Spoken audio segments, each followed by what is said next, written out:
दोस्तों हमने हमारे लास्ट वीडियो में डिलीट सब कैटेगरी के बारे में देखा था कि कैसे हम डाटाबेस से सब कैटेगरी को हम डिलीट करते हैं। दोस्तों मैं आपको बता देना चाहता हूँ, अगर आप मेरे चैनल पर नए हो तो मेरी जो प्लेलिस्ट है, ये जो प्लेलिस्ट आपको दिख रही है PHP एंड माइस्क्यूएल ट्यूटोरियल, इसी प्लेलिस्ट के अंदर अभी हम एक प्रोजेक्ट पे वर्क कर रहे हैं जिसका नाम है हमारा ऑनलाइन न्यूज़ पोर्टल। ठीक है, इस पर्टिकुलर प्रोजेक्ट के मैंने अभी तक 9 वीडियो अपलोड कर दिए हैं। ठीक है, जैसे कि आपको यहाँ पे दिख रहा होगा कि पार्ट 1 से लेकर के पार्ट 9 तक मैंने अभी तक 9 वीडियो अपलोड कर दिए। और जो मेरा लास्ट वीडियो था उसके अंदर हमने न्यूज़ के सब कैटेगरी को हम कैसे डिलीट करते हैं, ये हमने लास्ट वीडियो में काफ़ी अच्छे से उसको सीख लिया है। ठीक है, आज हम इस वीडियो के अंदर डिस्कस करने वाले हैं कि कैसे हम सब कैटेगरी को हम एडिट करेंगे। दोस्तों इस वीडियो के अंदर आपको काफ़ी कुछ नया सीखने को मिलने वाला है, तो प्लीज़ मेरे आपसे एक रिक्वेस्ट है कि इस वीडियो को आप स्टार्ट से एंड तक पूरा देखें और 100% जो फंक्शनलिटी मैं बताऊँगा, ठीक है, वो फंक्शनलिटी एज ए डेवलपमेंट का पार्ट है। तो आइए दोस्तों स्टार्ट करते हैं हमारे वीडियो को। आज हम देखेंगे कैसे हम एडिट करते हैं हमारी सब कैटेगरी को। तो दोस्तों आ चुके हम हमारे विजुअल स्टूडियो कोड के अंदर, जो हमारा फोल्डर है जिसका नाम है हमारा न्यूज़ पोर्टल। ठीक है, इसके अंदर मैं आपको सबसे पहले बता देना चाहता हूँ कि हमको मैंने सब कैटेगरी जो मेरा पेज बना था, इस सबसे पहले हमको इस पर्टिकुलर पेज को ओपन करना पड़ेगा। तो इस प्रोजेक्ट के अंदर जितना अभी तक हमने कवर कर लिया है, हमारे प्रोजेक्ट में जितना हमने कवर कर लिया है, सबसे पहले मैं इसको आपको डेमो बता देता हूँ। ठीक है, तो डेमो आपके लिए थोड़ा सही रहेगा। उस सबसे पहले हम हमारे जेम सर्वर को स्टार्ट कर लेते हैं। जेम सर्वर को सबसे पहले हमने यहाँ पे स्टार्ट कर दिया है।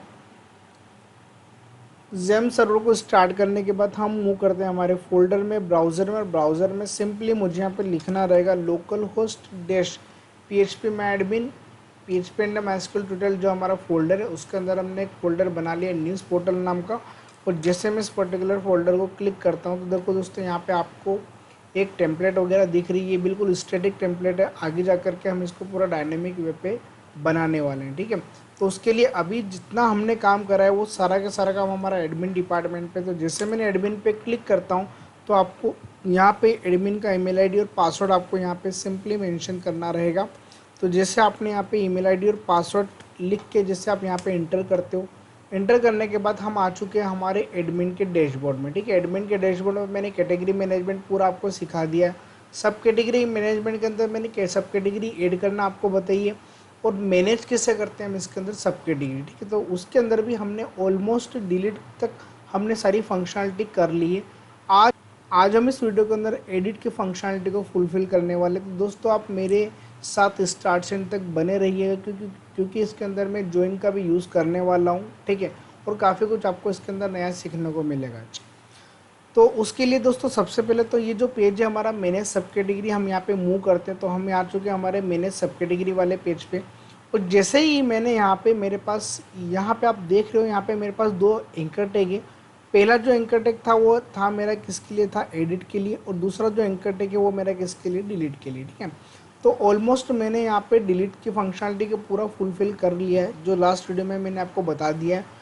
तो आज हम डिलीट के बारे में बात नहीं करेंगे, आज हम बात करते हैं एडिट के बारे में। ठीक है, तो एडिट कैसे करते हैं, आई होप अगर आप मेरे पुराने वीडियोस को अगर आप फॉलो करते आओ तो आपको पता है कि मैंने काफ़ी सारी जगह पर मैंने एडिट की फंक्शनलिटी को आपको समझा रखा है, वो भी पूरा डीप लेवल पे। तो आप बस मेरे वीडियो के साथ बने रहिए स्टार्ट से एंड तक। तो इसको सबसे पहले हम एडिट पे क्लिक करने के, एडिट पे जैसे मैं क्लिक करता हूँ तो मैं चाहता हूँ कि इस पर्टिकुलर रो का जो आईडी है, जो डाटाबेस में इस पर्टिकुलर रो का जो आईडी है, उस आईडी को सबसे पहले हम दूसरे पेज पे रिडायरेक्ट करते हैं। तो जैसे ही यूज़र यहाँ पे एडिट पे क्लिक करेगा तो उसको लिए हमको उसको कहाँ पे रिडायरेक्ट करना है, हम यहाँ पे नया पेज बना लेते हैं जिसका नाम है edit subcategory.php। ठीक है, इस पर्टिकुलर पेज पे जाएगा, पर जैसा कि मैंने आपको हर वीडियो में बताता हूँ कि मुझे यहाँ से क्वेरी स्ट्रिंग से डेटा पास करना पड़ता है। तो यहाँ पर मैंने एक वेरिएबल बना लिया आईडी नाम का, और मुझे क्या पास करना है, यहाँ से पास करना है मुझे कैटेगरी की सब कैटेगरी का आईडी। तो जो भी मेरा सब कैटेगरी का आईडी रहेगा, सब कैटेगरी का आईडी जो कहाँ से आया, ये आया है आपका सब कैटेगरी टेबल से। तो जैसे ही मैं यहाँ पे सिलेक्ट करता हूँ सब कैटेगरी टेबल से, तो सब कैटेगरी टेबल का जो आईडी रहेगा उसको मैं as a query string variable, जो मेरा आईडी उसके अंदर मैंने इसको असाइन कर दिया। और इस आईडी को मुझे कहाँ पर गेट करना है, एडिट सब कैटेगरी.php वाले पेज पे। तो सबसे पहले बिना टाइम वेस्ट किए हम इस फाइल को बना लेते हैं। तो जैसे मैं इसको कॉपी करता हूँ तो यहाँ पर हमको फाइल कहाँ बनाना है, चूँकि मैं आपको बताते आ रहा हूँ कि यार आपको एडमिन के अंदर काम करना है। तो अब जैसे आप एडमिन पे आप एक नई फाइल बना लेते हो, तो ये फाइल हमारी बन चुकी है। अब इस फाइल के अंदर हमको सिंपली करना क्या है, फाइल के अंदर सबसे पहले तो जो क्वेरी स्ट्रिंग का जो आईडी आ रहा है उसको सबसे पहले मुझे यहाँ पे ना गेट करना है।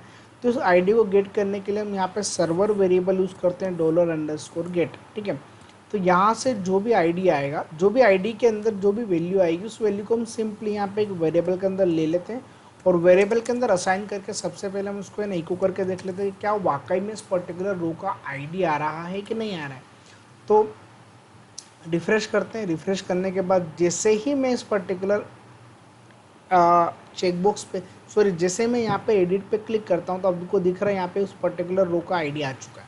ये रो का आईडी नहीं है, डेटाबेस का आईडी है। मतलब ये जो रिकॉर्ड है डाटाबेस में, उस डाटाबेस के अंदर जो उस रो का आईडी है, उसका जो आईडी है वो आईडी मैं यहाँ पे मैनेज कर रहा हूँ, ठीक है। क्योंकि मैंने आपको बताया था कि अगर मुझे डिलीट और एडिट करना होता तो उस पर्टिकुलर रो का एक प्राइमरी की से हम उसको पूरी की पूरी फंक्शनलिटी को मैनेज करते हैं, ठीक है। तो डिलीट के अंदर भी हमने प्राइमरी की क्या ली थी, आईडी ली थी, और यहाँ पर भी मैं प्राइमरी की क्या ले रहा हूँ। जो मेरी प्राइमरी की है मैं आपको बता देता हूँ। मेरी जो प्राइमरी की है यहाँ पे कौन सी, सब कैटेगरी आईडी, और एक कौन सी टेबल में आपको मिलेगा। अगर आपको डाटाबेस का आपको नहीं पता है डाटाबेस का स्ट्रक्चर मैंने क्या अभी तक बना लिया है, तो उसके लिए आप सिंपली है ना यहाँ पे जाना, PHP में एडमिन आप यहाँ पे सिंपली टाइप करना, तो आप इसके डैशबोर्ड में चले जाओगे। तो जैसे हम इसके डैशबोर्ड में जाएंगे तो यहाँ पे आपको न्यूज़ पोर्टल करके डाटाबेस मिलेगा, ठीक है। ये ओपन हो इतने अपन एक काम करते हैं कि देखो ऑलमोस्ट मेरा काम हो गया कि मेरे पास एडिट सब कैटेगरी वाले पेज पे मेरे पास यूज़र का आईडी आ चुका है। अब हमको करना है क्या दोस्तों, अब हमको ये करना है कि जैसे कि सबसे पहले तो मुझे है ना एडिट वाले पेज पे ये फंक्शनलिटी पूरी फुलफ़िल करना है। देखो अभी यहाँ पे एडिट हो, जैसे मैं यहाँ पे रिफ्रेश करता हूँ तो अगर मैं एडिट पे क्लिक करता हूँ तो इस वाले पेज पे कुछ भी नहीं है। तो हम चाहते हैं कि ये जो हमारा हेडर है, ये हेडर हमारा ऑलमोस्ट सेम रहना चाहिए, ठीक है। तो उसके लिए हम क्या करते हैं, ये जो मैंने हेडर बना रखा है, ये जो हेडर आपका बना हुआ है, ये इंक्लूड नाम का फोल्डर है, उसके अंदर एक फाइल बना रखी मैंने admin_header.php। तो सबसे पहले तो हम यहाँ पे include_once की मदद से हम यहाँ पे फाइल को ऐड कर देते हैं। चूँकि मेरी फाइल इंक्लूड्स नाम के फोल्डर में, तो सबसे पहले मुझे फोल्डर का नाम मेंशन करना रहेगा और उसके अंदर जो मेरी फाइल है admin_header.php, ठीक है। अब आप देखोगे कि यहाँ पर इस पर्टिकुलर पेज पे जैसे ही मैं यहाँ पे एडिट पे क्लिक करता हूँ तो यहाँ पर देखो दोस्तों मेरे पास ऊपर का पूरा टॉप सेक्शन आ चुका है, ठीक है। अब चूँकि मैं आपको एक चीज़ बता देना चाहता हूँ कि जैसे ही मैं यहाँ पे एड सब कैटेगरी जैसे मैं करता था, तो ये कि यही फंक्शनलिटी, ये कि ये मुझे व्यू कहाँ पर रखना है, एडिट वाले पे। बस यहाँ पर जो मेरी सब कैटेगरी है, जो मेरी कैटेगरी है वो शो हो जाएगी और यहाँ पर मेरा सब कैटेगरी का नाम आ जाएगा, ठीक है। तो मैं आपको एक चीज़ बता देता हूँ कि ये जो हमारा एड सब कैटेगरी.php के अंदर जो मेरा ये हेडिंग सेक्शन है, ये जो मेरा दो आपको यहाँ पे एक ड्रॉप डाउन दिख रहा है, यहाँ पे आपको टेक्स्ट फील्ड दिख रही है, यहाँ पे आपको बटन दिख रहा है, तो ये पूरा का पूरा डेटा मैं यहाँ से कॉपी कर लेता हूँ, ठीक है। तो आप बिल्कुल भी घबराना मत, क्योंकि ये सारी चीज़ें मैंने आपको पहले ही एड सब कैटेगरी, जब मैंने कैटेगरी को ऐड करा था सब कैटेगरी को, तब मैंने आपको बहुत ही अच्छे से समझा दिया है, ठीक है। तो अब मैं यहाँ पे पूरा कॉपी पेस्ट करने वाला हूँ। तो ये जो मुझे फॉर्म दिख रहा है इसको मैं सिंपली यहाँ से कॉपी करके पेस्ट कर देता हूँ। तो ये जो मेरा पेज बना है एड सब कैटेगरी.php के अंदर, यहाँ पे देखो आपको कंटेनर बनाना है, तो ये आपने कंटेनर के यहाँ से पूरा का पूरा डेटा यहाँ से कॉपी कर लो, ठीक है। तो ये जो मैंने कंटेनर का पूरा डेटा कॉपी कर लिया और कंटेनर का डेटा पूरा कॉपी करके मैंने कहाँ पर रख दिया है, यहाँ रख दिया है, ठीक है। आई होप आपको इतना समझ में आ गया दोस्तों। तो यहाँ पे देखो कंटेनर है, कंटेनर के बाद यहाँ पे मुझे सिंपली यहाँ पे चेंज करना है, एडिट सब कैटेगरी करना है, ठीक है। तो अब जैसे ही मैं इसको रिफ़्रेश करता हूँ तो अब आते हैं हम सब कैटेगरी के अंदर। अब हम आते हैं कहाँ पर, एक सेकंड, हाँ देखो अब जैसे मैं यहाँ पे एडिट पे क्लिक करता हूँ तो यहाँ पे दिख रहा है कि ये जो मेरा पेज है, ठीक है, ये जो मेरा एडिट सब कैटेगरी वाला जो पेज है, इसमें जो मैंने सिलेक्ट सब कैटेगरी बना रखी है, ठीक है। तो यहाँ पे सबसे पहले मुझे इस कैटेगरी को सिलेक्ट करना रहेगा। आप दोस्तों देखो यहाँ पे आपको दिख रहा है यहाँ पे कोई भी कैटेगरी वगैरह मेरी नहीं है और यहाँ पर मुझे सिंपली सब कैटेगरी का नाम लाना है। सब कैटेगरी नाम कौन सा है, जैसे कि मैंने इस पर एडिट पे क्लिक करा तो यहाँ पे जो सब कैटेगरी का नाम है ये क्रिकेट कहाँ पर आना चाहिए, ये क्रिकेट आना चाहिए हमको यहाँ पे मुझे क्रिकेट लेकर के आना है, ठीक है। तो क्रिकेट कैसे लेकर के आएंगे तो उसके लिए मैं आपको बता देता हूँ। कि हम आते हैं हमारे एडिट सब कैटेगरी वाले पेज पे। एडिट सब कैटेगरी वाले पेज पे हम आ चुके हैं और एडिट सब कैटेगरी के अंदर देखो दोस्तों यहाँ पे ना काफ़ी सारी फंक्शनलिटी जो मैंने कॉपी पेस्ट कर रखी थी वो भी आ गई है। तो आप बिल्कुल घबराओ मत, क्योंकि मैं यहाँ से पूरी सारी चीज़ों को मैं यहाँ से हटा देता हूँ। ठीक है, हम यहाँ से अगेन पूरा कोड करेंगे। यहाँ पर सिंपल मैंने क्या करा है, देखो यहाँ पर मैंने सिंपल पूरा ब्लैंक बना के छोड़ दिया। ये जो मेरे सिलेक्ट कैटेगरी यहाँ पे कुछ भी नहीं है। ठीक है, उसके बाद ये जो मेरी सब कैटेगरी का नाम है, ये जो मेरे सब कैटेगरी का नाम है, यहाँ पे सबसे पहले मुझे नाम लेकर के आना है। ठीक, तो उसके लिए हम एक काम करते हैं, ये जो सबसे पहले जो हमारा बटन है ना, ये जो एड बटन है, इस बटन को मैं यहाँ पे इसके नाम को मैं चेंज कर देता हूँ। इस बटन के नाम को यहाँ पे कर देता हूँ मैं एडिट। ठीक है, और क्या करना है, वैल्यू के अंदर हम क्या करने वाले, वैल्यू के अंदर सिंपली हम क्या करेंगे, यहाँ पे उसको एडिट करेंगे। अब आप रिफ्रेश करो, रिफ्रेश करोगे तो आपको यहाँ पे एडिट का बटन दिख जाएगा। ठीक, अभी यहाँ पर कुछ भी नहीं, यहाँ पे क्या लाना है, ये मैंने आपको प्रॉमिस किया था कि मैं आपको इसके अंदर 1 से 2 चीज़ नहीं बताने वाला हूँ, तो ये एक उसी का पार्ट है। ठीक है, ये सबसे इम्पोर्टेंट पार्ट है। फिर कैसे हम यहाँ पे उसको फुलफिल करेंगे मैं आपको समझाता हूँ। सबसे पहले तो मुझे यहाँ पे सब कैटेगरी का नाम मैं शो कर देता हूँ। तो सब कैटेगरी के नाम को शो करने के लिए देखो दोस्तों, सब कैटेगरी के नाम को शो करने के लिए ये जो हमारे पास आईडी आ रही थी, तो यहाँ पर सिंपली क्या करूँगा, सबसे पहले तो मैं क्वेरी चलाता हूँ, MySQL i_query। ठीक है, यहाँ पर कनेक्शन ऑब्जेक्ट सबसे पहले अपन पास कर देते, तो कनेक्शन ऑब्जेक्ट क्या रहेगा हमारा कौन। यहाँ पर सिंपली मैं सिलेक्ट क्वेरी चलाता हूँ, सिलेक्ट स्टार फ्रॉम टेबल का नाम, कौन सी टेबल से मुझे डाटा लेकर के आना है। तो जो मेरे टेबल है, ये जो मेरा न्यूज़ पोर्टल करके जो डेटाबेस है, इसके अंदर मैंने 3 टेबल बना रखी है। एक मेरी एडमिन लॉगिन है, एक मेरी कैटेगरी है और एक कौन सी टेबल है, मेरी सब कैटेगरी। तो सिंपली हमको कहाँ पे मूव करना है, सब कैटेगरी। सब कैटेगरी नाम की टेबल को मैंने एक नए टैब में ओपन कर लिया है, ताकि एक तरफ सब कैटेगरी रहेगा और यहाँ पर इसमें किसको ओपन कर लेता हूँ, कैटेगरी को, ताकि आपको दोनों के बीच में रिलेशनशिप पता चल जाए। तो ये जो मेरी सब कैटेगरी है, यहाँ से मुझे पूरे के पूरे डेटा को लेकर के आना है। ठीक है, अब कैसे लेके आना है, तो सबसे पहले तो लिखते हैं मैं सिलेक्ट स्टार फ्रॉम टेबल का नाम, विच टेबल नेम, टेबल का नाम आएगा हमारा सब कैटेगरी। तो हमने यहाँ पे लिखा सब कैटेगरी, सब कैटेगरी, सिलेक्ट स्टार फ्रॉम सब कैटेगरी वेयर जहाँ पर हमारी सब कैटेगरी अंडरस्कोर आईडी जो है, जो हमारी प्राइमरी है, सब कैटेगरी अंडरस्कोर आईडी किसके बराबर होगी, किसके बराबर होना चाहिए, ये जो मैं आईडी लेकर के आ रहा हूँ इसके बराबर होना चाहिए। तो सिंपली हम क्या करेंगे, यहाँ पर मैंने क्या लिखा, आईडी लिख दिया, इसको मैं सिंगल कोट के अंदर पास कर देता हूँ। अब जिस पर्टिकुलर एडिट वाली रो पे मैंने क्लिक करा है, उसी रो का डेटा मुझे उठा के लेकर के आना है। इसको मैंने सिंपली कहाँ पे असाइन कर दिया, क्वेरी नाम के वेरिएबल के अंदर। ठीक है, QUERY कर देते हैं। तो अब देखो दोस्तों, यहाँ पे सबसे पहले हम फेच भी कर लेते हैं। फेच करने के लिए सिंपली क्या लगाते हैं, MySQL I underscore fetch underscore अरे फेच अंडरस्कोर एसोसिएटिव फॉर्म में हम यहाँ से डेटा को फेच करेंगे। कहाँ से फेच करेंगे, क्वेरी से। क्वेरी से फेच करके जो भी डेटा रहेगा उसको मैंने सिंपली $data नाम के वेरिएबल के अंदर मैंने उसको असाइन कर दिया है। अब हमको करना क्या है कि ये जो डेटा है, मतलब इस डेटा के पास उस पर्टिकुलर रो का पूरा डेटा रहेगा। तो सिंपली क्या करना है कि ये जो डेटा रहेगा इसमें से मुझे ना यहाँ पे क्या क्या शो करना। देखो दोस्तों, यहाँ पे एक तो सेलेक्ट सब कैटेगरी आपको यहाँ पे दिख रहा होगा, है ना, ये तो मैंने बना रखा है। ठीक है, इसको तो मैं आपको बाद में बताऊँगा। सबसे पहले ये जो मेरी सेकंड इनपुट फील्ड आपको यहाँ पे दिख रही है, जो इनपुट फील्ड है, आप सबसे पहले मुझे क्या लेकर के आना है, कि जैसे ही यूज़र ने इस एडिट पे क्लिक करा है, तो इसका जो भी सब कैटेगरी का नाम है क्रिकेट, ये क्रिकेट का नाम कहाँ पे आना चाहिए। अभी मैंने पूरी फंक्शनलिटी फुलफिल नहीं करी है, तो मैं आपको बता देता हूँ कि एरर क्या आ रही है। एरर ये आ रही है कि यहाँ जो कनेक्शन ऑब्जेक्ट है ये तो इसने लिया ही नहीं है। देखो दोस्तों, यहाँ पे एरर आ रही कनेक्शन ऑब्जेक्ट की, क्यों, क्योंकि जो कनेक्शन ऑब्जेक्ट है वो मेरी कॉन्फ़िग फाइल में बना हुआ है, और जो मेरी कॉन्फ़िग फाइल बनी है जहाँ पे मेरे डाटाबेस कनेक्टिविटी है, उस फाइल का नाम क्या है, मेरा config.php। तो मैंने यहाँ पे फाइल को तो ऐड करा ही नहीं, तो फाइल को भी हमको यहाँ पे ऐड करना पड़ेगा। उसके लिए मुझे यहाँ पे अगेन लिखना पड़ेगा include_once। और दोस्तों, मैं आपको बता देना चाहता हूँ कि अभी हम एडिट सब कैटेगरी जो जितनी भी हम एडमिन की फाइल बना रहे हैं, वो सारी एडमिन फोल्डर के अंदर है, और हमारे जो कॉन्फ़िग फाइल है वो एडमिन फोल्डर के बाहर है। ठीक है, तो हमको यहाँ पे सिंपली 2 बार // लगाना पड़ेगा और फाइल का नाम देना पड़ेगा। यहाँ पे क्या नाम देना पड़ेगा, config.php। अब यहाँ पे देखो दोस्तों कोई भी एरर वगैरह नहीं आएगी। एरर नहीं आ रही क्योंकि यहाँ पे अनडिफाइंड फंक्शन मैंने गलत लिख दिया है।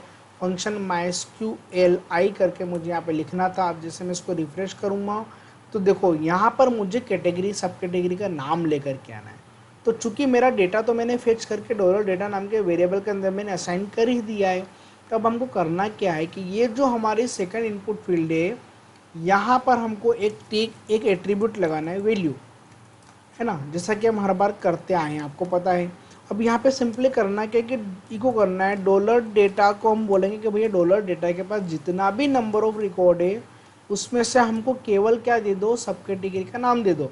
और सब कैटेगरी वाली टेबल में सब कैटेगरी टेबल में जो हमारा सब कैटेगरी का नाम है क्रिकेट और फुटबॉल, है ना, ये नाम किसका, सब कैटेगरी अंडरस्कोर नेम का। तो हमको यहाँ पे सिंपली क्या लिखना पड़ेगा, सब CATEGORY सब कैटेगरी अंडरस्कोर नेम। जैसे ही मैंने यहाँ पे लिखा तो अब जब मैं इस पर्टिकुलर पेज को रिफ्रेश करूँगा तो देखो दोस्तों यहाँ पे क्या लिखा हुआ आ चुका है, क्रिकेट। मतलब मेरा एक काम तो हो गया है कि सब कैटेगरी का नाम मेरे पास आ चुका है। अब करना क्या है कि जब मैं इस एडिट पे क्लिक करता हूँ तो इसकी कैटेगरी का नाम जो है स्पोर्ट्स, इसकी कैटेगरी का नाम मुझे यहाँ पर दिखाना है। अब मैं आपको एक चीज़ समझा देता हूँ कि मैं चाहता हूँ कि अगर मैंने यहाँ पे इनपुट फील्ड के अंदर सब कैटेगरी का नाम मैंने दिखा दिया, आप बिल्कुल ध्यान से समझना मेरी बात को, ये डेवलपमेंट का पार्ट है। अगर मैंने यहाँ पे जैसे कि मैंने इनपुट के अंदर क्रिकेट दिखाया ना, वैसे मैं इनपुट के अंदर सब कैटेगरी भी दिखा सकता था, सॉरी कैटेगरी का नाम भी मैं यहाँ पे दिखा सकता था। बट मान के चलो कि जब यूज़र एडिट करेगा तो उसको क्या पता कि मेरे पास कौन कौन सी सब कैटेगरी है। आप बिल्कुल ध्यान से समझना मेरी बात को कि ये जो सब कैटेगरी है अगर मैं यहाँ पे सिलेक्ट नहीं बनाता, यहाँ पर सिंपल मैं इनपुट फील्ड बना देता, जैसे कि नीचे है तो यहाँ पे क्रिकेट लिखा हुआ है तो यहाँ पे क्या लिखा हुआ आएगा, स्पोर्ट्स। ठीक है, अब इस स्पोर्ट्स को यूज़र एडिट करके कुछ और यहाँ पे इनपुट करना चाहता है। मान के चलो कि उसको कोई दूसरी कैटेगरी इनपुट करना है, मुझे उसको दूसरी कैटेगरी कौन सी इनपुट करना है, उसको इनपुट करना है यहाँ पे जैसे कि कुछ भी क्राइम करके अपन देखते थे, क्राइम वाला जो कैटेगरी है वो मुझे यहाँ पे उसको चेंज करना है। तो अगर उसने क्राइम की स्पेलिंग गलत लिख दी तो डेटाबेस में क्या हुआ कि जो गलत डेटा है ना वो भी क्या हो जाएगा, वहाँ पे अपडेट हो जाएगा। तो हम चाहते हैं कि यहाँ पे इनपुट करने की परमिशन मत दो, यहाँ पर आप है ना सिलेक्ट कर दो कितनी मेरे पास कैटेगरी है। कैटेगरी टेबल में देख लो, कैटेगरी टेबल में मेरे पास कितनी कैटेगरी, 3। तो यहाँ पर तीनों के तीनों कैटेगरी आप यहाँ पे दिखा दो। एक काम तो ये करो, यहाँ पे तीनों के तीनों कैटेगरी दिखा दो। तो तीनों की तीनों कैटेगरी दिखाने के लिए हम क्या करेंगे, हम यहाँ पर सिंपली काम करते हैं। हमको क्या करना चाहिए कि ये जो मैंने सिलेक्ट बना रखा है ना, इसके अंदर में यहाँ पे ना एक यहाँ पर जस्ट यहाँ पर इसको सबसे पहले मैं कॉपी पेस्ट कर लेता हूँ। ठीक है, यहाँ पर मुझे ना एक SQL की मैं यहाँ पे क्वेरी फाइल कर देता हूँ। मैं यहाँ पे क्वेरी क्या बनाना चाहता हूँ, मैं यहाँ पे क्वेरी बनाना चाहता हूँ कि भैया जितने भी नंबर ऑफ कैटेगरी है डेटाबेस में, कैटेगरी के जितने भी नंबर ऑफ नाम है, ये सारे के सारे नाम आप इस पर्टिकुलर ड्रॉप डाउन के अंदर उठा के लेके आ जाओ। इसके लिए सिंपली हमको पता है कि हमको क्या करना है। हमको यहाँ पे सिंपली PHP की क्वेरी चलाना है और यहाँ पे हमको क्वेरी क्या लिखना है, mysql i_fetch mysql i_query। जैसे मैं चलूँगा तो यहाँ पे सबसे पहले कनेक्शन ऑब्जेक्ट आएगा और यहाँ पे क्या लिखना रहेगा, कैटेगरी का नाम। तो यहाँ पे क्या लिखा, सिलेक्ट स्टार फ्रॉम टेबल का नाम क्या रहेगा, कौन सी टेबल से मुझे कैटेगरी उठा के लेके आना है, कैटेगरी टेबल से। तो सिंपली मैंने यहाँ पे क्या लिखा, category, CATEGORY। Select star from category मतलब कैटेगरी टेबल में जितना भी डेटा हो वो पूरा के पूरा डेटा उठा करके आप यहाँ पे get_query नाम के वेरिएबल के अंदर आप इसके अंदर उसको पास कर दो। तो मैंने यहाँ पे पास कर दिया। अब यहाँ से चूंकि मुझे डाटा को फेच करना है तो डाटा को फेच करने के लिए हमको पता है कौन सा फंक्शन यूज़ करते हैं, mysqli_fetch_associate। कहाँ से फेच करना है, कैटेगरी वाले से। ठीक है, कहाँ पर फेच करके लाना है, एक वेरिएबल में जिसका नाम है हमारा result_set। ठीक है, जितना भी मेरा डेटा था वो सारा का सारा FETCH आएगा। ठीक है, जितना भी मेरा डेटा था उस पर्टिकुलर कैटेगरी टेबल में वो पूरा डेटा मेरा रिजल्ट सेट में आ चुका है। अब चूंकि मुझे यहाँ पे डेटा को लूप में लेना पड़ेगा तो डेटा को लूप में लेने के लिए हमने यहाँ पे सिंपली वाइल लूप लगाया। वाइल लूप को मैं यहाँ पे स्टार्ट करूँगा बट एंड का करूँगा मैं यहाँ पर वाइल लूप को एंड करूँगा, ताकि मेरे पास जितनी भी नंबर ऑफ कैटेगरी है, जितने भी नंबर ऑफ कैटेगरी है, ठीक है, डेटाबेस में मेरे पास जितने भी नंबर ऑफ कैटेगरी है वो पूरी की पूरी कैटेगरी मेरी यहाँ पर दिख जाना चाहिए। कहाँ पे दिख जाना चाहिए? यहाँ पे दिख जाना चाहिए। अब यहाँ से सिलेक्ट हटा दो, सिलेक्ट को मैं यहाँ से रिमूव कर देता हूँ। तो जैसे मैं सिलेक्ट को रिमूव करूँगा तो मुझे यहाँ पे लिखना क्या चाहिए? मुझे लिखना चाहिए PHP of echo dollar of result set, sorry यहाँ पर करना था मुझे कंट्रोल X, यहाँ पर करना था रिजल्ट सेट, और यहाँ पे लिखना था कैटेगरी अंडरस्कोर डेटा। तो यहाँ पे ये जो मेरा वेरिएबल बना है इसके पास सारी की सारी कैटेगरी है। तो यहाँ पर हम क्या करेंगे, कैटेगरी डेटा से मुझे क्या प्रिंट करना है? मुझे दिखाना क्या है? कैटेगरी का नाम। कैटेगरी का नाम क्या क्या है? यहाँ पे कैटेगरी अंडरस्कोर नेम है, तो यहाँ पे सिंपली मैं क्या लिख दूंगा, कैटेगरी अंडरस्कोर नेम। ठीक, अब ये वैल्यू के अंदर हम क्या करेंगे, वैल्यू के अंदर आप इसकी आईडी उठा के डाल दो। ठीक है, तो वैल्यू के अंदर हम क्या उठा के डालेंगे कि भैया इसकी जो भी आईडी है वो आईडी को यहाँ पे ना सिंपली आप यहाँ पे दिखा दो। तो यहाँ पे मैंने आईडी का लिखा दिया कैटेगरी अंडरस्कोर आईडी। ठीक, अब मैं क्यों दे रहा हूँ वैल्यू के अंदर कैटेगरी आईडी, वो मैं अभी आपको आगे बताता हूँ। ठीक, अब हम करेंगे क्या कि दोस्तों देखो यहाँ पर आपके पास 3 कैटेगरी आ चुकी है। सब कैटेगरी है, एक आपके पास सॉरी स्पोर्ट्स है, एक आपके पास क्राइम है, और एक आपके पास क्या वर्ड है। मतलब अगर इसके अंदर और कुछ भी अपडेशन होता है तो पूरा के पूरा अपडेशंस आपको कहाँ पे दिख जाएगा? यहाँ पे दिख जाएगा। अब यूज़र क्या चाहता है कि उसको सब कैटेगरी को एडिट करना है, तो मैं चाहता हूँ कि यहाँ पे सिलेक्ट सब कैटेगरी हटा दो। तो हम क्या करेंगे, उसके लिए जैसे यूज़र ने एडिट करा ना, तो इसकी कैटेगरी का नाम क्या? स्पोर्ट्स। तो यहाँ पर ऑटो सिलेक्टेड आना चाहिए। कहाँ पे ऑटो सिलेक्टेड आना चाहिए? यहाँ पे ऑटोमेटिकली पहले से स्पोर्ट्स सिलेक्ट हो जाना चाहिए। अगर वहाँ पे वर्ल्ड होती तो यहाँ पे ऑटो सिलेक्टेड क्या आना चाहिए? सबसे पहले यूज़र को क्या दिखना चाहिए? उसकी अभी एक्चुअल कैटेगरी क्या है। समझ रहे हो आप मेरी बात को? ठीक है, ये बहुत ही डेवलपमेंट का पार्ट है। अगर आपने अच्छे से समझ लिया तो आपको ये कंसेप्ट आगे भी मैक्सिमम जगह पर आपको आपके रिक्वायरमेंट को फुलफिल करेगा और आपको काफ़ी हेल्प करेगा ये आपके वेबसाइट आपके डेवलपमेंट में। ठीक है, तो मैं चाहता हूँ कि जैसे ही यूज़र ने यहाँ पे एडिट करा तो अभी उसकी रिसेंटली कैटेगरी क्या है? अभी उसकी रिसेंटली कैटेगरी के नाम के स्पोर्ट्स। तो यहाँ पर ऑटो सिलेक्टेड पहले से क्या दिखा हुआ आना चाहिए? उसकी जो अभी एक्चुअल कैटेगरी है उसका नाम यहाँ पे मुझे दिखाना है। मतलब अल्टीमेटली ऐसा होना चाहिए था। ठीक है, तो कैसा आ नहीं रहा है, तो ऐसा क्यों नहीं आ रहा है ना? एक काम को तो करते क्या, मैंने इसको हटा देता सिलेक्ट कैटेगरी को। ठीक है, चलो सेलेक्ट कैटेगरी को अभी रहने दो, मैं उसको बाद में हटा दूंगा। तो कैसे करेंगे हम यहाँ पे कि यहाँ पे ऑटो सिलेक्टेड आ जाए? मतलब यहाँ पर सेलेक्ट कैटेगरी की जगह पर क्या सिलेक्टेड आना चाहिए? अभी उसकी बाय डिफ़ॉल्ट क्या है? स्पोर्ट्स, तो यहाँ पे क्या आना चाहिए? स्पोर्ट्स। ठीक है, ऐसा मैं नहीं करूँगा, ये ऑटो सिलेक्टेड हो जाना चाहिए। तो कैसे करते हैं हम इसको ऑटो सिलेक्टेड? इसको ऑटो सिलेक्टेड करने के लिए दोस्तों थोड़ा सा लॉजिक आपको यहाँ पे लगाना पड़ेगा, और वो लॉजिक क्या है मैं आपको बताता हूँ।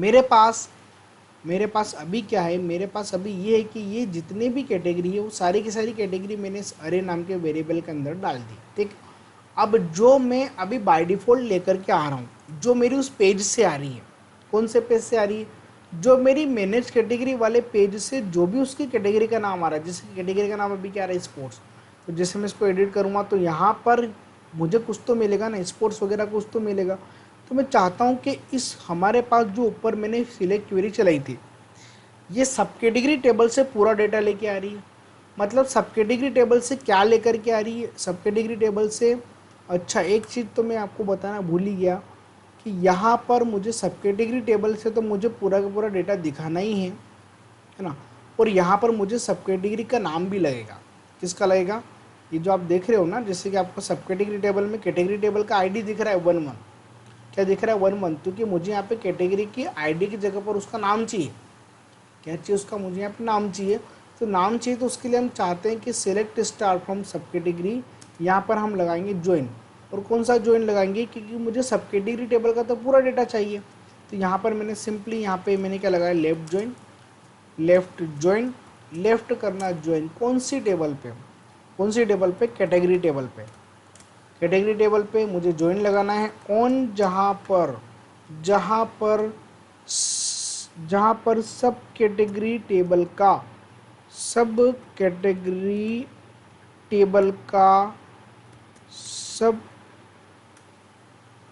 कैटेगरी अंडरस्कोर आईडी, सब कैटेगरी टेबल का सब कैटेगरी अंडरस्कोर आईडी किसके बराबर होना चाहिए? कैटेगरी टेबल के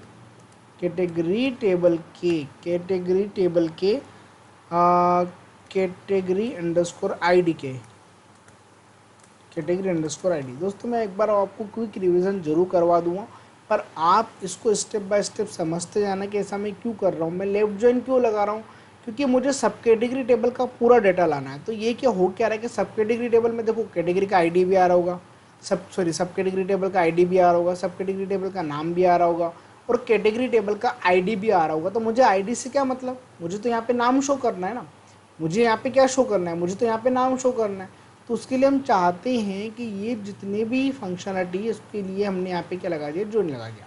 ठीक है, तो जॉइन तो मैंने लगा दिया यहाँ पे। अब करेंगे क्या, हमको ये करना है, अब हमको ये करना है कि इस कैटेगरी टेबल से भी मेरे पास डेटा आ रहा है और मेरे पास सब कैटेगरी टेबल से भी क्या आ रहा है, मेरे पास डेटा आ रहा है। तो सिंपली मैं यहाँ पे देखो मैं यहाँ पे कंडीशन लगाना चाहता हूँ कि यहाँ पे ऑटो सिलेक्टेड कैसे करते हैं। ऑटो सिलेक्टेड करने के लिए हम यहाँ पे जो हमारा वैल्यू टैग है, इस वैल्यू टैग के जस्ट पास में, मतलब मैं मान के चलो कि ऑप्शन के अंदर ही काम कर रहा हूँ। ठीक है, यहाँ पर मैं सिंपल सी कंडीशन लगाता हूँ कि इफ़, यदि PHP टैग लगा के मैं यहाँ पे कंडीशन लगा रहा हूँ कि यदि अगर जो मेरा अभी बाय डिफ़ॉल्ट जो मेरा नाम आ रहा है ना, तो सब कैटेगरी टेबल से सब कैटेगरी ऊपर जो टेबल मैंने बना रखी जिसमें मैंने जॉइन लगा रखा है, इस डॉलर डेटा से मेरे पास क्या आएगा, इस डॉलर डेटा से मेरे पास मुझे क्या निकालना है, कैटेगरी अंडरस्कोर नेम। क्योंकि मैंने देखो दोनों टेबल के जॉइन लगा दिया, मतलब मेरे पास इस टेबल का भी पूरा डेटा है और मेरे पास सब कैटेगरी टेबल का भी पूरा डेटा है। तो मैं चाहता हूँ कि ये जो कैटेगरी आईडी 1 है ना, ये 1 किसकी है, ये 1 किसकी, स्पोर्ट्स के। तो ये जो कैटेगरी का नाम है ये मुझे वहाँ पे शो करना है। तो यहाँ पे मैंने क्या करा, डॉलर डेटा से मैंने क्या उठा के लेके आया, मैं उठा के लेके आया हूँ कैटेगरी अंडरस्कोर नेम। तो यहाँ पे मैं क्या लिखा के आया हूँ, कैटेगरी अंडरस्कोर नेम। यदि जो कैटेगरी अंडरस्कोर नेम है वो, अगर ये जो मेरा कैटेगरी अंडरस्कोर नेम है ना, जस्ट 1 सेकेंड, ये किसके बराबर होगा, डॉलर कैटेगरी डेटा के। ये मेरा अरे है, ध्यान से समझना, ये मेरा क्या अरे। तो यहाँ पर सिंपली क्या लिखा मैंने ये, और यहाँ पर कैटेगरी डेटा कहाँ से डेटा लेकर के आ रहा है, कैटेगरी टेबल से। तो कैटेगरी टेबल का जो नाम है, ये जो कैटेगरी टेबल का नाम है, ठीक है, कैटेगरी अंडरस्कोर नेम। यहाँ पर भी क्या लिख दिया मैंने, category CATEGORY category underscore name. ठीक है, ध्यान से समझना, मैं क्या क्या आपको बताते जा रहा हूँ। मुझे सिंपली करना क्या है कि इफ़ के अंदर मैंने यहाँ पे कंडीशन बना दी, डॉलर डेटा कैटेगरी नेम। अच्छा, मैंने यहाँ पे फंक्शन बनाना था इन अंडरस्कोर अरे मैंने फंक्शन क्यों बनाया मैं आपको बताता हूँ कि जो मैं कैटेगरी का नाम लेकर के आ रहा हूँ, कहाँ से लेकर के आ रहा हूँ, यहाँ से लेकर आ रहा हूँ। कहाँ से लेकर के आ रहा हूँ, ये जो मेरी कैटेगरी का नाम है स्पोर्ट्स, अगर ये मेरी कैटेगरी का नाम जो मेरी कैटेगरी टेबल से पूरा डेटा आ रहा है उसके कैटेगरी के नाम के अगर बराबर हो गया, इन अंडरस्कोर अरे क्या काम करता है कि ये जो सबसे पहले तो मुझे किसको चेक करना है, कैटेगरी नाम को। कहाँ पे चेक करना है, अरे में, और अरे का नाम क्या है मेरे पास, डॉलर डेटा। और अरे में कौन सी वैल्यू से चेक करना है मुझे, कैटेगरी नेम से। तो यहाँ पर इन अंडरस्कोर अरे मैंने इसलिए लगाया कि जो मेरा कैटेगरी का नाम है, अगर वो मेरा जो भी मेरे कैटेगरी का नाम है वो अगर मेरा इस अरे के अंदर, इस पर्टिकुलर अरे के अंदर, देखो ये अरे टाइप का बन चुका है, इस अरे के अंदर अगर वो मैच करता है, तो यहाँ पर सिंपली मुझे क्या करना क्या है, यहाँ पर मुझे सिंपली एक इको मैसेज देना है और यहाँ पे लिखना है सिलेक्टेड। क्या लिखना है मुझे, सिलेक्टेड। ठीक है, इसको अच्छा मैंने यहाँ पे कुछ एरर कर दी थी। ठीक है, अब बिल्कुल सही है। देखो अब एक बार इसको सबसे पहले मैं रन करके देख लेता हूँ कि जैसे मैं इसको रन करूँगा तो यहाँ पे देखो दोस्तों ऑटो सिलेक्टेड नहीं आ रहा है, मतलब कहीं न तो कहीं एरर है। यहाँ पे देखो दोस्तों अभी भी एरर आ रही है, इन अंडरस्कोर अरे एक्सपेक्ट 2 पैरामीटर बोल रहा है। तो इन अंडरस्कोर अरे में कुछ एरर है। तो पहला तो मैंने कैटेगरी का नाम दे दिया, दूसरा आई थिंक मुझे यहाँ पे केवल अरे ही देना था। एक बार इसको मैं चला के देख लेता हूँ। देखो यहाँ पे ऑटो सिलेक्टेड क्या आ गया, मेरे पास स्पोर्ट्स आ चुका है। आया समझ में आपको? तो ये है हमारा डेवलपमेंट का पार्ट। आई होप आपको ये फंक्शनलिटी समझ में आ गई होगी दोस्तों। मैं बहुत ही ईजी वे में आपको बता रहा हूँ, ठीक है। अगर मान के चलो कि अगर यहाँ पे यूज़र का, जैसे कि मैंने फुटबॉल पे मैंने क्लिक करा, अगर यहाँ पे वर्ड होता तो यहाँ पे ऑटो सिलेक्टेड क्या लिखा हुआ आना चाहिए था, वर्ड लिखा हुआ आना चाहिए था। जब हम इसको एडिट करते हैं तो यहाँ पे स्पोर्ट्स आ रहा है, बट इसको एडिट करने पे यहाँ पर अभी भी क्या आ रहा है, सिलेक्ट कैटेगरी आ रहा है। ऐसा क्यों? एक बार जल्दी से कोडिंग चेक कर लेते। सिलेक्ट स्टार फ्रॉम सब कैटेगरी टेबल का मुझे ज्वाइन लगाना है कैटेगरी टेबल में, जहाँ पर सब कैटेगरी टेबल का, अच्छा मैंने यहाँ पे गलती कर दी, यहाँ पे लिखना था मुझे कैटेगरी अंडरस्कोर आईडी, नहीं कैटेगरी आईडी, ठीक है। सब कैटेगरी टेबल का जो कैटेगरी आईडी है वो कैटेगरी टेबल के कैटेगरी अंडरस्कोर आईडी के बराबर होना चाहिए। एक बार जल्दी से इसको रिफ्रेश करके देख लेते हैं। अब दोस्तों देखो यहाँ पर भी स्पोर्ट्स आ चुका है, ठीक है। तो आई होप आपको इतनी फंक्शनलिटी समझ में आ गई होगी। अब हमको सिंपली कहाँ पे मूव करना है कि जब मैं एडिट बटन पे क्लिक करता हूँ तो इसके अंदर जो भी यूज़र कैटेगरी अपडेट करता है और सब कैटेगरी का नाम जो भी वो चेंज करता है, तो सिंपली यहाँ पे डेटा क्या हो जाएगा, हमारा अपडेट हो जाएगा, ठीक है। तो किसके कौन से बटन के क्लिक पे हमको सिंपली यहाँ पे अपडेट करना है, तो उस बटन का नाम जल्दी से हम ले लेते हैं यहाँ पे BTN एडिट कैटेगरी। और इसका जो कोड मैं करने वाला हूँ, ठीक है, इसको कोड मैं यहाँ पे करूँगा, ठीक है। यहाँ पे लिख दिया मैंने एडिट सब कैटेगरी कोड, एडिट सब कैटेगरी कोड, ठीक है। If not empty $_ post, simply यहाँ पे करना क्या है, बटन का नाम, बटन के क्लिक पे हमको एडिट करना है। किसको एडिट करना है, एक तो ये वाला जो यूज़र सिलेक्ट करेगा, और एक और ये वाला जो भी यूज़र यहाँ पे अपनी सब कैटेगरी का नाम इनपुट करता है। तो दोनों के फील्ड का नाम ले लेते हैं। दोनों के फील्ड का नाम क्या है, इस पर्टिकुलर फील्ड का नाम क्या है, यहाँ पे सिलेक्ट सेल कैटेगरी, ठीक है। तो यहाँ पर सिंपली क्या करा, मैंने उसको अगेन पोस्ट किया, मैंने उसको फेच किया यहाँ पे $_ पोस्ट की हेल्प से। यहाँ पे मैंने कैटेगरी का नाम दिया और इसको मैंने लिखा कैटेगरी अंडरस्कोर, यहाँ पे मैंने उसको नेम कर दिया, ठीक है। उसके बाद अगेन अब मुझे किसको यहाँ पे एक्सेस करना है, मुझे इनपुट फील्ड की वैल्यू को, और इनपुट फील्ड वाली वैल्यू का नाम क्या है, TXT सब कैटेगरी नेम। तो यहाँ पर सिंपली मैंने उसका नाम लिखा है, और यहाँ पर जो लिखा है मैंने यहाँ पे सिंपली मैंने दे दिया सब कैटेगरी अंडरस्कोर नेम, ठीक। अब सिंपली यहाँ पे करना क्या है, एक अपडेट क्वेरी चलाना है, बस थोड़ा सा काम और रह गया। MySQL i_ क्वेरी जैसे मैंने यहाँ पे लिखा है, सबसे पहले कनेक्शन ऑब्जेक्ट आएगा, उसके बाद हम यहाँ पे अपडेट क्वेरी चला रहे। अपडेट करना टेबल में, टेबल का नाम क्या है, सब कैटेगरी। अपडेट करना है सब कैटेगरी टेबल में, जहाँ पर सेट क्या करना है हमको, जहाँ पर हमको सेट करना है कि जो हमारी सब कैटेगरी, इन दोनों फील्ड को मुझे यहाँ पे अपडेट करना है, ठीक है। तो एक तो सबसे पहले तो हम यहाँ पे अपडेट करते हैं, सिलेक्ट अपडेट करना है सब कैटेगरी, जहाँ पर सेट क्या हो जाना चाहिए, ये जो कैटेगरी आईडी है, ये जो हमारी कैटेगरी CATE आएगा ना, कैटेगरी अंडरस्कोर आईडी जो है, सॉरी कैटेगरी आईडी है, अंडरस्कोर नहीं आएगा, कैटेगरी आईडी है, वो किसके बराबर होना चाहिए, इस पर्टिकुलर कैटेगरी के नेम की। ये कैटेगरी का नाम नहीं, एक्चुअली आईडी लेकर के आएगा, ठीक है। तो डाटाबेस में जब अपडेट होगा ना, तो यहाँ पर क्या अपडेट हो गया हमारे पास, उसका आईडी अपडेट होगा। एक बार मैं इसको रिफ्रेश कर लेता हूँ, क्योंकि ये अपडेट कैसे हो गया, हाँ ठीक है। तो कैटेगरी का नाम आ गया, और कॉमा करके अब मुझे क्या अपडेट करना है, सब कैटेगरी का नाम। तो यहाँ पर सिंपली मैंने कॉलम का नाम लिखा, सब कैटेगरी अंडरस्कोर नेम की जगह पर क्या आ जाएगा, अपने वेरिएबल का नाम क्या है, सब कैटेगरी अंडरस्कोर नेम। मैंने बिल्कुल वेरिएबल का नाम भी सेम ही दिया है, तो प्लीज़ आप कंफ्यूज मत होना इसको लेकर, ठीक है। वेयर जहाँ पर ये सब कैटेगरी का आईडी है, ये जो सब कैटेगरी अंडरस्कोर आईडी है, सब कैटेगरी अंडरस्कोर आईडी जो रहेगा वो किसके इक्वल होगा, ये कैटेगरी के नेम के। तो यहाँ पे सिंपली मैंने इसको कॉपी किया, कॉपी करके जब मैं इसको अगेन यहाँ पे पेस्ट करूँगा, तो ये मेरा प्रॉपर क्वेरी फुलफिल हो चुकी है। यहाँ पर जो भी डेटा आएगा उसको सिंपली मैंने $Q नाम के वेरिएबल में ले लिया है, ठीक। यहाँ पे एक छोटा सा फंक्शन लगाते हैं, उस फंक्शन का नाम है MySQL I underscore affected, AFFECT affected underscore rows. MySQL I underscore affected underscore rows क्या $Q है ना। MySQL I underscore affected underscore rows जो है, अगर ये जो भी सॉरी यहाँ पे कनेक्शन ऑब्जेक्ट आएगा तो यहाँ पे मुझे कनेक्शन लिखना पड़ेगा। अगर ये MySQL अफेक्टेड रो यदि बड़ा है जीरो से मतलब हमारा डेटाबेस में डेटा अपडेट हुआ है, तो सिंपली यहाँ पे एक जावास्क्रिप्ट का मैसेज देना है जो हम हर बार देते आए हैं। और एक काम करते हैं, जावास्क्रिप्ट का मैसेज देने के लिए ना मैं कहीं से उठा लेता हूँ उसको, क्योंकि ऑलमोस्ट मैंने कहीं नहीं तो कहीं दे ही रखा होगा। तो जावास्क्रिप्ट का देखो ये मैंने यहाँ पे इसी को मैं सिंपली यहाँ से कॉपी कर लेता हूँ।